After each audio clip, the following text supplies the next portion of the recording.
Ini Sulaiman. Dia merupakan anak kepada Pak Kasim, seorang petani.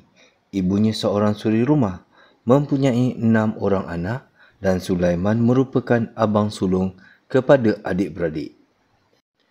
Ini untuk menyiara keluarga, Pak Kasim bertani sayur-sayuran atau mencari sayuran seperti pucuk paku dan daun pisang untuk dijual di pasar.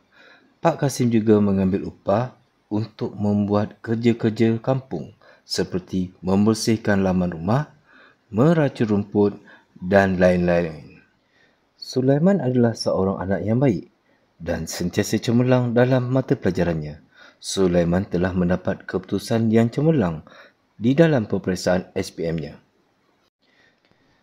Beliau bercita-cita untuk menyambungkan pelajaran di universiti di dalam bidang perniagaan dan berazam untuk membawa keluarga beliau keluar dari kehidupan yang susah ini. Beliau telah membuat permohonan untuk memasuki ke universiti tempatan yang berdekatan dengan rumah beliau. Sulaiman yakin dengan keputusan peperiksaannya yang cemerlang amat melayakkan dirinya untuk menjadi pelajar di situ. Kemasukan ke universiti tersebut adalah terhad dan hanya yang terbaik sahaja akan dipilih. Namun begitu, permohonannya telah ditolak tanpa sebarang sebab. Apabila tiba di pejabat untuk semakan, beliau telah dimaklumkan sekiranya tiada sogokan, kemasukan tidak akan diterima. Beliau berasa amat sedih kerana mengenangkan keluarganya yang susah. Peluangnya sudah tiada bagi dirinya. Beliau berasa amat sedih kerana mengenangkan keluarganya yang susah.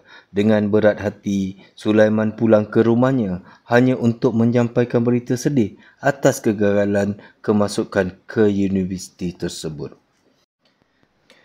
Sulaiman telah mengambil keputusan untuk tidak menyambungkan pelajarannya dan membantu ayahnya untuk bekerja bagi membantu menyiara keluarga dan memastikan adik-adiknya dapat belajar untuk terus berjaya. Hasil daripada penyelewengan pegawai tersebut, hak seorang calon yang layak telah dirampas.